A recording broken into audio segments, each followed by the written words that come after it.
Olá, irmãos e irmãs, muito bem-vindos a mais um momento de meditação do Santo Evangelho com o Padre Luciano de Almeida. Hoje, segunda-feira, dia 27 de março, quinta semana do tempo da Quaresma. Nos aproximamos então da grande semana dos cristãos, a Semana Santa, onde nós celebraremos todos os mistérios da paixão, morte e ressurreição do Senhor. Mas enquanto a Semana Santa ainda não está entre nós e para nós, eu quero te convidar a meditar comigo essa palavra que está no Evangelho de João, capítulo 8, versículos de 1 a 11. Naquele tempo, Jesus foi para o Monte das Oliveiras. De madrugada, voltou de novo ao templo. Todo o povo se reuniu em volta dele. Sentando-se, começou a ensiná-los. Entretanto, os mestres da lei e os fariseus trouxeram uma mulher surpreendida em adultério. Colocando-a no meio deles, disseram a Jesus: Mestre, esta mulher foi surpreendida em flagrante adultério. Moisés, na lei, mandou apedrejar tais mulheres. Que dizes tu? Perguntavam isso para experimentar Jesus e para terem motivo de o acusar. Mas Jesus, inclinando-se, começou a escrever com o dedo no chão. Como persistissem em interrogá-lo, Jesus ergueu-se e disse: Quem dentre vós não tiver pecado, seja o primeiro a atirar-lhe uma pedra. E tornando a inclinar-se, continuou a escrever no chão. E eles, ouvindo o que Jesus falou, foram saindo um a começar pelos mais velhos. Jesus ficou sozinho com a mulher, que estava lá no meio, em pé.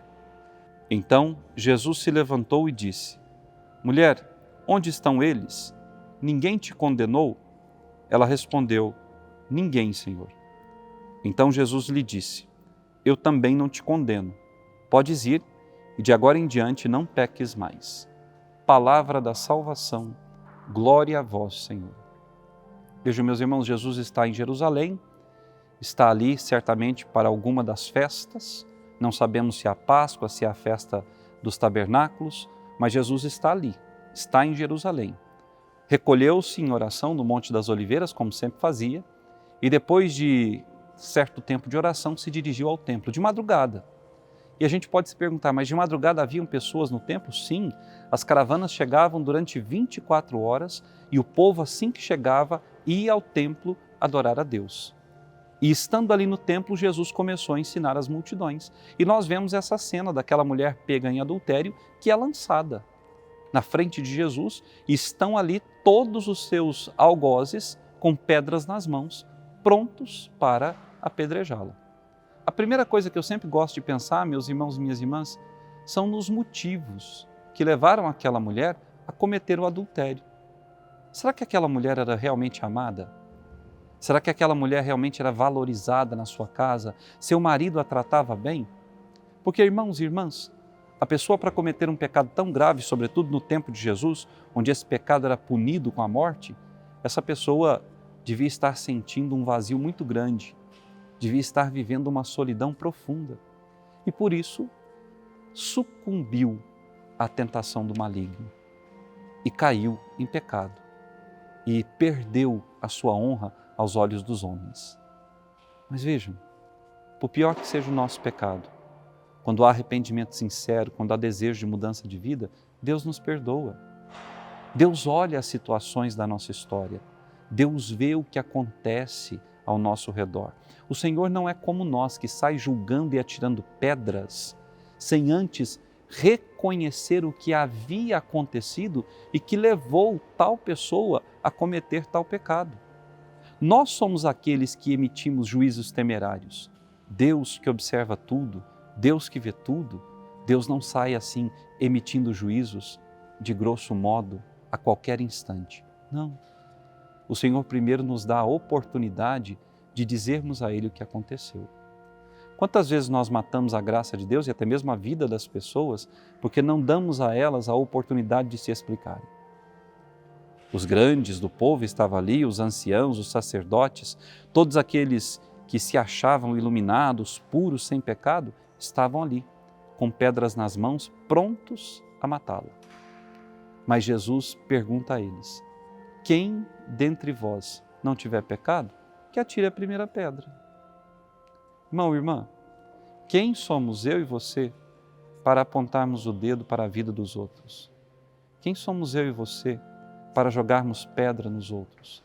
Quem somos eu e você para dizermos quem pode ou não participar da igreja, quem pode ou não estar no movimento pastoral, quem pode ou não ser um bom filho de Deus? Quantos são os pecadores conhecidos no Evangelho e ao longo desses 2000 anos de igreja que mudaram radicalmente a sua vida depois de sentirem o amor e experimentarem o perdão do Senhor? Jesus, ao lançar sobre aqueles homens aquela pergunta, vê um a um, deixando ali, atiradas no chão, as pedras que traziam nas mãos. Nós precisamos aprender a ser misericordiosos. Nós às vezes estamos sempre armados contra os nossos irmãos e irmãs, dispostos o tempo todo a apedrejar-lhes. Enquanto o Senhor estende a mão para reerguer os que caíram, nós queremos afundá-los cada vez mais. Isso acontece conosco porque o egoísmo muitas vezes fala forte ao nosso coração. Isso acontece conosco porque a soberba muitas vezes é quem guia os nossos passos. E Deus nos chama a termos um coração manso e humilde, um coração generoso, acolhedor. Jesus, depois que viu aquela mulher sozinha, ele perguntou: mulher, onde é que estão eles? Alguém te condenou? E aquela mulher, certamente em prantos, olha para Jesus e diz: não, Senhor, ninguém me condenou.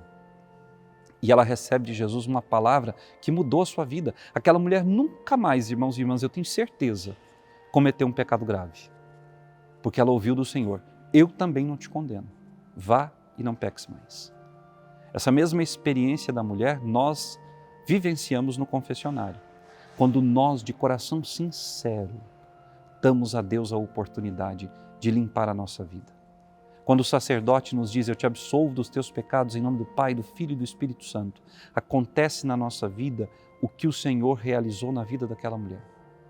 E o sacerdote, se é um bom sacerdote, ao nos despedir do confessionário, o sacerdote nos diz: vá em paz e não peques mais. O mesmo que o Senhor fez por ela, Ele faz conosco sempre. A Quaresma é um tempo de conversão, de mudança de vida, é um tempo de confissão sacramental. Eu quero te convidar, nessa última semana da Quaresma, a examinar a sua consciência e o seu coração e a deixar Deus fazer na sua vida o que fez na vida daquela pecadora. Que Deus te abençoe e até amanhã.